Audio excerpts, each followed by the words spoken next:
Be informed. Be alert. The information you need to know about COVID-19 vaccine.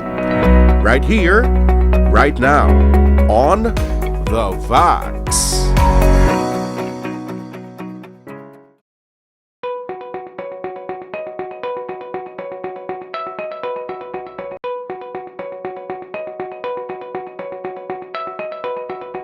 Personally, to me, no, kaya hambal sa iban kung damo ka reactions nga na-feel, daw may mga side effects ka na-feel effective ko, no? Well, in some ways siguro, pero it doesn't mean nga kung wala kaya side effect, wala ya sang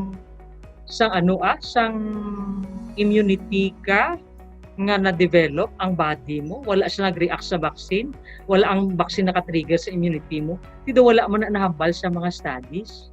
Nga kung wala kaya may nabatyagan nga mga side effects, be it systemic, na mga nahilanat, nagpurog, mga wala nakitlawas, o kung local, nga nagpalamulad ang gin-injeksyonan mo, mabukat ang kamot mo dira ang gin-injeksyonan na site, wala mas sila yan naghambal nga kung wala ka imo sa mga reactions nga muni, hindi effective ang imo vaccine. Ang ginahambal lang niya is dapat matapos mo ang doses nga duha ka bilog. Upon ano ang ginarekomendar? Natural ginaiya nga phenomenon sa tao. Kaya balaan mo lain-lain kita yung makeup mo. Okay? Lain-lain niya mag-react ang body ta. Okay? So mambal ka do pariho nga vaccine ang local, ang sakit lang.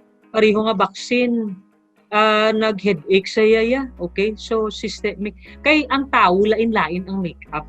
So ang tao lain-lain siya mag-react. So hindi mo mahambal nga kung ano, kung gin-injika ni si Pedro sa amoni, dapat si Juan na gin-injikan sa amuna, amo man ang reaction kay pero no, it does not work that way. Kada tao, lain niya inyang reaction. Kay kada tao, lain niya mag-respond sa bulong sa vaccine man for that matter.